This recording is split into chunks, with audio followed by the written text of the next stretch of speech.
Welcome back dear students. सभी का स्वागत है। हम लोग एनसीईआरटी रीड अलोंग एक्सरसाइज में चैप्टर नंबर 10 के क्वेश्चन आंसर सॉल्व कर रहे थे। तो एक्सरसाइज से ये है क्वेश्चन नंबर 10.11।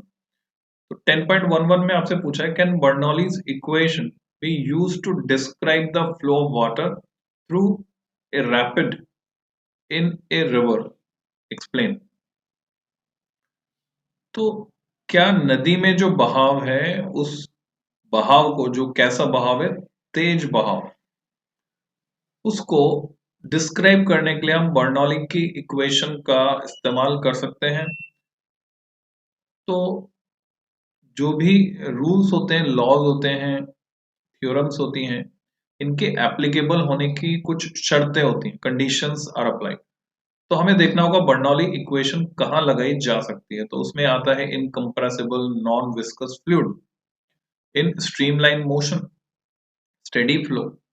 तो क्या रिवर का फ्लो स्टडी होता है? तो इसका जवाब है, रिवर का फ्लो हम जानते हैं कैसा होता है। No, Bernoulli's principle applies to streamline flow only.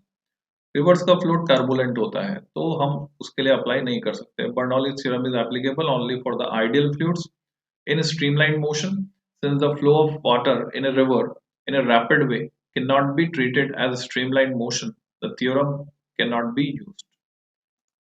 तो यहाँ से क्लियर हो जाता है, Bernoulli's equation cannot be used to describe the flow of water through a rapid in a river because of the turbulent flow of water. This principle can only be applied to a streamlined flow. तो आप समझ गए होंगे। Question number 12, does it matter if one uses gauge instead of absolute pressures in applying Bernoulli's equation? Explain. तो क्या इस बात से कुछ फर्क पड़ेगा अगर कोई परम दाब, एब्सोल्यूट प्रेशर, जैसे होता है एब्सोल्यूट टेम्परेचर, एब्सोल्यूट प्रेशर, तो प्रेशर की एब्सोल्यूट वैल्यू को यूज करने की बजाय गेज यूज करे जो कि प्रेशर डिफरेंस बताता है बर्नौली इक्वेशन। तो इसे हमें समझाना है। अगर डिफरेंस ऑफ प्रेशर को यूज करें instead of exact pressure value, so does it matter? तो इसका जवाब दिया है no, unless the atmospheric pressure at the 2 points where Bernoulli's equation is applied are significantly different. उन दो बिंदुओं के लिए जिनके लिए हम बर्नौलीज थ्योरम या इक्वेशन लगा रहे हैं, उन पर अगर प्रेशर एक पर दूसरे से प्रेशर अलग है बहुत, यानी वो दोनों पॉइंट एटमॉस्फेयर में एक्सपोज्ड नहीं है, तब कैंसलेशन नहीं होगा, तब हमें अकाउंटिंग करनी होगी एटमॉस्फेरिक प्रेशर की, अदरवाइज इसकी आवश्यकता नहीं है। If the pressures at the two places where the Bernoulli's theorem is applied are not much different, it does not matter if one uses gauge pressure, यानी हम pressure difference use करें बजाय absolute pressure के। तो it does not matter if one uses same languages here. Next question, question number 13. Glycerin.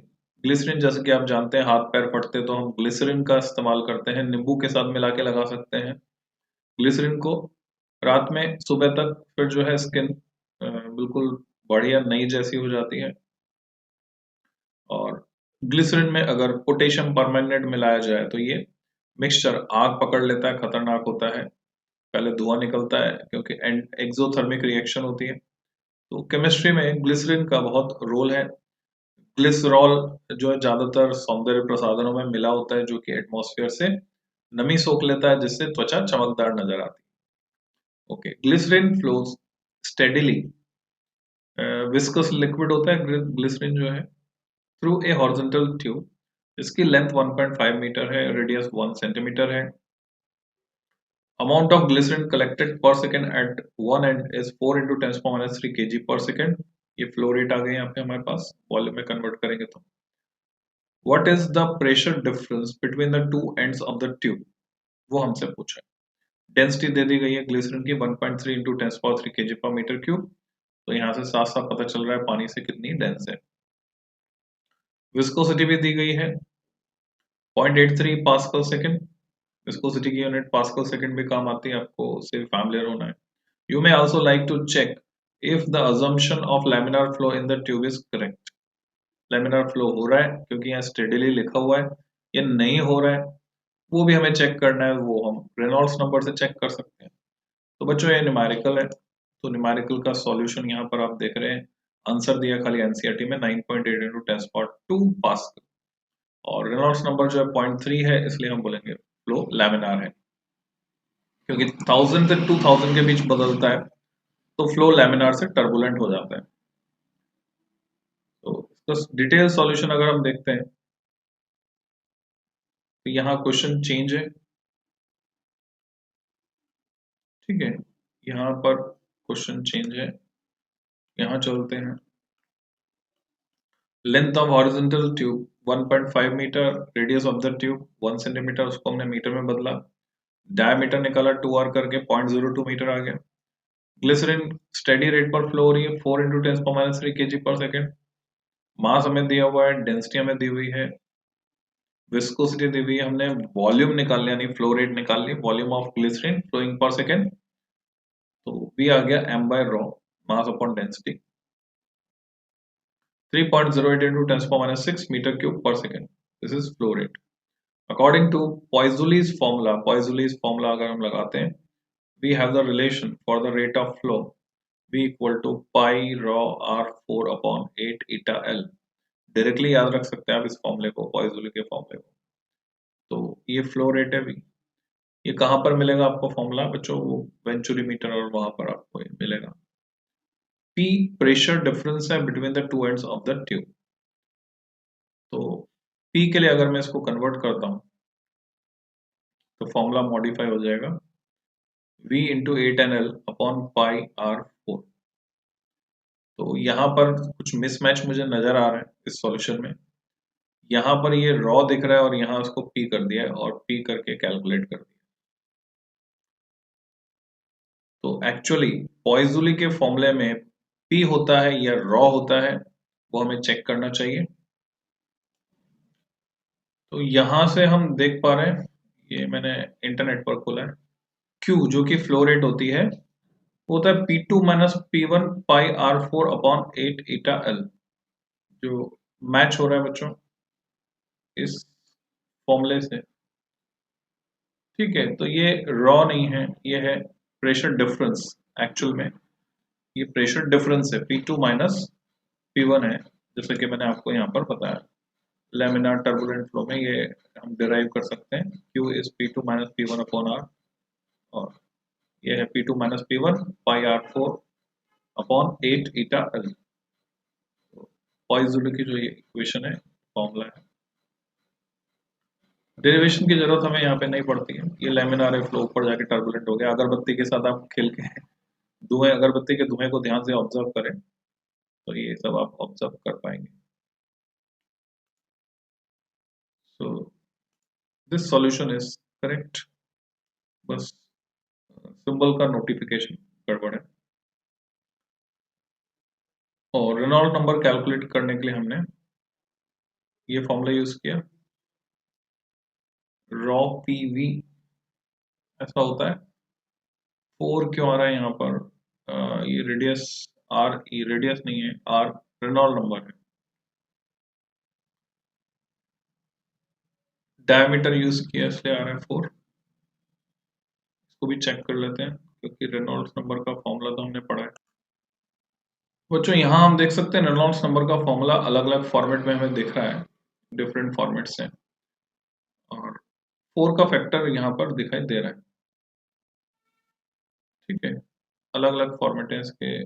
कभी हम इसको mu की टर्म्स में यानी फ्लूइड डायनामिक विस्कोसिटी की टर्म्स में एक्सप्रेस करते हैं तो रॉ वी डी ऊपर आ जाते हैं। तो जो वर्जन है फॉर्मूले का ये करेक्ट है इस हिसाब से। तो रेनॉल्ड्स नंबर हमने कैलकुलेट किया 0.3 आया, इसलिए पता चला फ्लो लैमिनार है। अच्छा, यहाँ इस प्रेशर डिफरेंस की कैलकुलेशन नहीं की गई है, जबकि क्वेश्चन में पूछा गया है what is the pressure difference, question में पूछा गया। So you have to calculate this data. अब अपने आप कैलकुलेट करके रिजल्ट निकालें। ये क्वेश्चन जो है पहले पुरानी एनसीईआरटी में डिफरेंट था।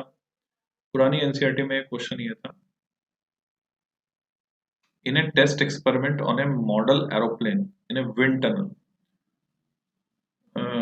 सिमुलेशन कहते हैं बच्चों इसको, जो एक्चुअल सिचुएशन है उसको मॉडल बना के प्रोटोटाइप के साथ टेस्ट किया जाता है. The flow speeds on the upper and lower surfaces of the wings are 70 meter per second and 63 meter per second respectively. What is the lift on the wings if its area is 2.5 meter square और air की density थी 1.3 kg per meter cube. 1.29 होती है, 1.3 ले लेते हैं रफली. तो ये बर्नौलीज इक्वेशन की मदद से हमने उसको जो प्रेशर डिफरेंस कैलकुलेट करके पहले प्रेशर डिफरेंस निकाला न्यूटन पर मीटर स्क्वायर में, फिर उसको एरिया से मल्टीप्लाई किया तो फोर्स आया lift on the wing 1.51 into 10⁻³ Newton. तो ये भी अच्छा सवाल है. Next question 14. ओके, ये इसमें ऑलरेडी है, बस नंबर चेंज हुआ है. इन a test experiment on a model aeroplane in a wind tunnel, the flow speeds on the upper and lower surfaces of the wings are 70 meter per second and 63 meter per second respectively. कितना lift उसको मिलेगा? So, one way of writing the solution is this. ऐसे भी हम लिख सकते हैं. हमने बर्नौलीज इक्वेशन लगाई. अब एरोप्लेन कोई टेढ़ा तो उड़ता नहीं, एरोप्लेन तो हॉरिजॉन्टली उड़ता है, इसलिए यहां पर आप देख रहे हैं इक्वेशन में जो पोटेंशियल एनर्जी वाली टर्म है वो एब्सेंट है, या बोले नदारद है उर्दू में, ये दिखाई नहीं दे रही है. ठीक है, वो वाली टर्म कैंसिल हो गई, तो लिफ्ट हमें ये मिल जाती. Question number 15. Figure 10.23 A and B refer to steady flow. आप पहचान गए होंगे क्या है. ये वेंचुरी मीटर है और हम गेज प्रेशर, ये मैनोमीटर ट्यूब से हम गेज प्रेशर का डिफरेंस नाप सकते हैं. Steady flow of a non viscous liquid, which of the two figures is incorrect and why. उसका रीजन भी हमें बताना. हमें पता है जहां पर एरिया ऑफ क्रॉस सेक्शन ज्यादा होता है, जहां पहली ट्यूब दिख रही है हमको, वहां प्रेशर भी ज्यादा होता है, और कंस्ट्रिक्शन पे जहां एरिया ऑफ क्रॉस सेक्शन कम होता है वहां प्रेशर कम होता है. इसलिए फिगर ए तो गलत है, फिगर बी सही है. जहां एरिया ऑफ क्रॉस सेक्शन ज्यादा वहां प्रेशर ज्यादा, इसलिए लिक्विड ज्यादा हाइट तक चढ़ेगा. तो ये लॉजिक है. अगर मैं आंसर्स पे जाता हूं तो figure A is incorrect. Reason: at a constriction, that is where the area of cross section of the tube is smaller, flow speed is larger due to mass conservation. Consequently, pressure there is smaller according to Bernoulli's equation. We assume the fluid to be incompressible. तो ये logic है. दूसरे और version भी आप solution के देख सकते हैं. ज्यादा डिस्कशन की जरूरत मुझे इसमें नहीं लगती.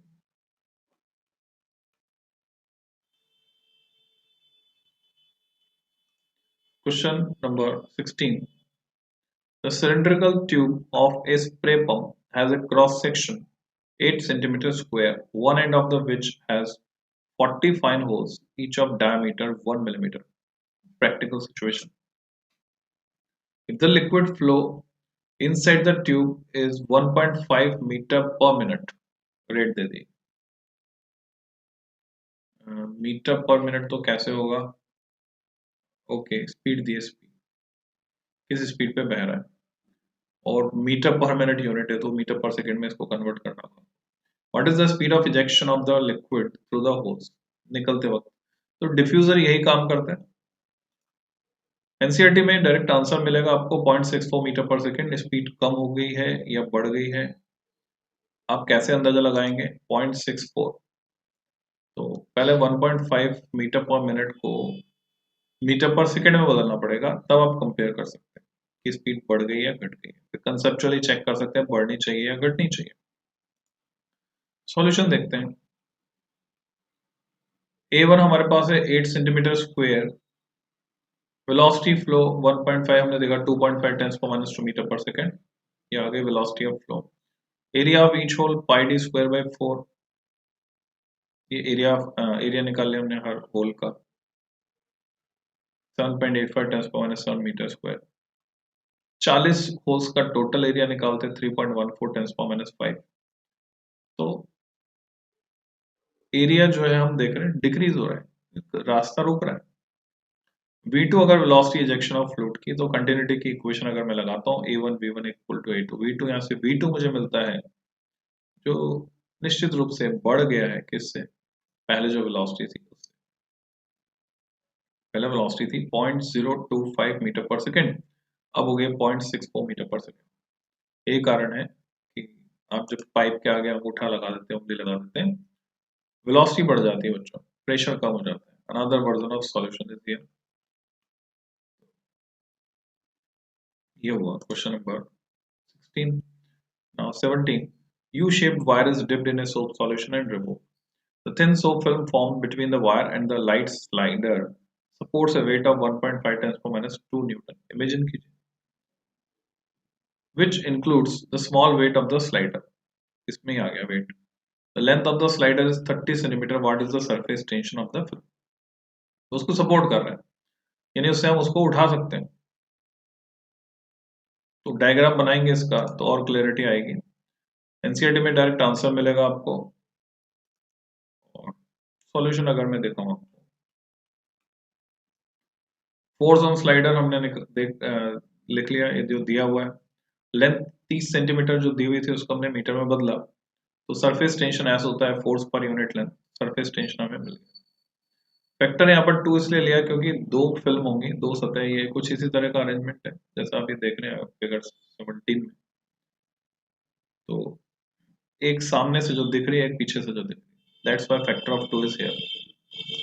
Another version of solution.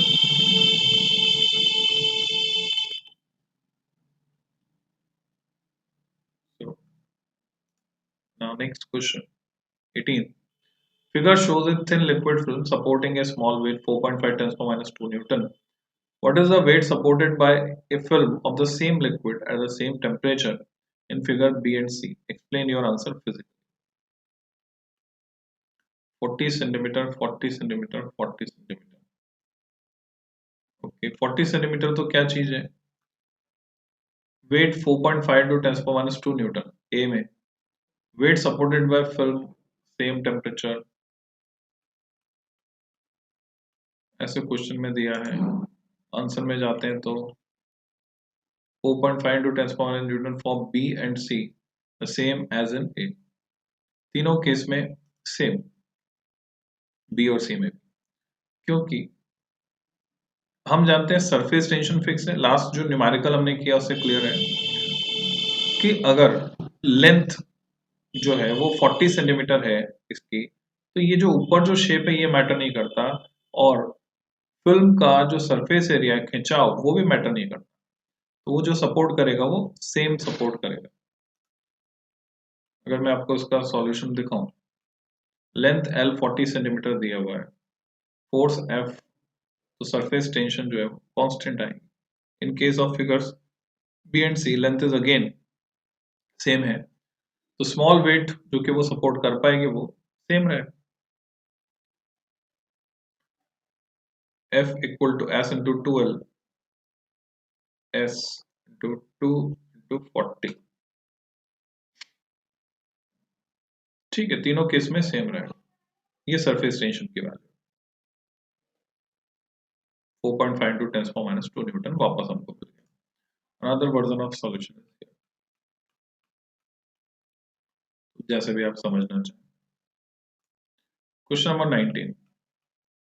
What is the pressure inside the drop of mercury of radius 3 millimeter at room temperature? Excess pressure पूछा है। एक्सेस प्रेशर के फॉर्मूले पे जाएंगे। ड्रॉप में 2T/R होता है, आपको पता है। Surface tension of mercury at that temperature 20 degree centigrade, वो हमको दिया हुआ है। टी की वैल्यू हमारे पास है। एटमॉस्फेरिक प्रेशर हमारे पास है। Also give the excess pressure inside the drop. तो वो जो गेज प्रेशर बोलते हैं उसको हमें कैलकुलेट करना। एक्सेस प्रेशर 310 पास्कल आंसर में दिया। टोटल प्रेशर दोनों को जोड़ दिया हमने, एटमॉस्फेरिक प्रेशर ऐड कर दिया उसमें। However, since data are correct to 3 significant figures, we should write total pressure inside the drop as। तो significant figures के हिसाब से इसको हमने मॉडिफाई कर दिया answer. So here is the solution. Excess pressure 2s by r, values put की हमने 310 न्यूटन पर मीटर स्क्वायर. पीआई अगर इनसाइड प्रेशर है, पीआई निकालने के लिए ये हो जाएगा P प्लस P यानी एटमॉस्फेरिक प्रेशर में इसको जोड़ देंगे. This is another version of solution. Question number 20. What is the excess pressure inside a bubble? Bubble की बात करेंगे तो 4T by R of soap solution of radius 5 millimeter. Given that surface tension of soap solution is temperature पर 2.50 10 per minus 2 Newton per meter है. If an air bubble of the same dimension were formed at depth, अब कहाँ चले गए हम?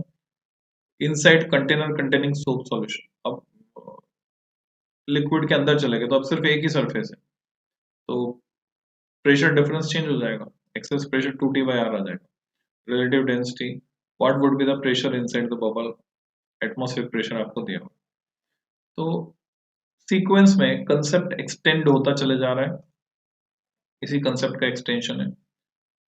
Excess pressure अगर हम निकालते हैं 20 पास्कल आता है. Excess pressure inside the air bubble in soap solution निकालते हैं 10 पास्कल. आप देखें दोनों में रिलेशन है, जस्ट हाफ रह गया. Outside pressure for air bubble वो उन पे जोड़ देंगे तो आउटसाइड प्रेशर आ जाएगा. Excess pressure is so small that up to 3 significant figures, वापस से सिग्निफिकेंट फिगर्स का कांसेप्ट हमने यहाँ पे लगाया. Total pressure inside the air bubble is this much. Here is the solution. सबसे पहले हमने 4s by r लगाया. 4 इंटू एस की वैल्यू जो दी हुई है 2.50 10 पर माइनस 2.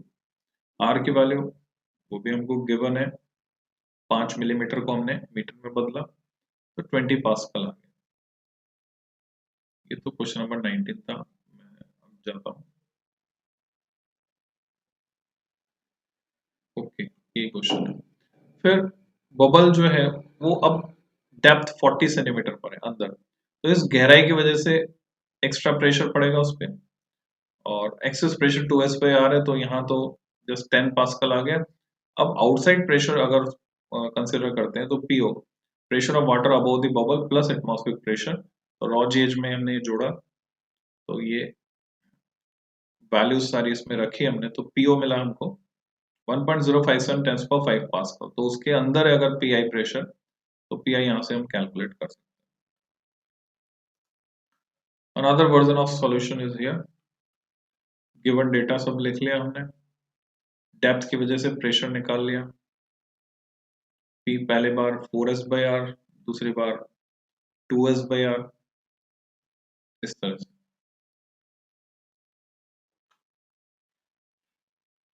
बच्चों ये एक्सरसाइज के 20 क्वेश्चन तक इसमें कवर हो गए. अब एडिशनल एक्सरसाइज के जो क्वेश्चंस हैं वो मैं नेक्स्ट लेक्चर में लेता हूँ. Till than happy learning.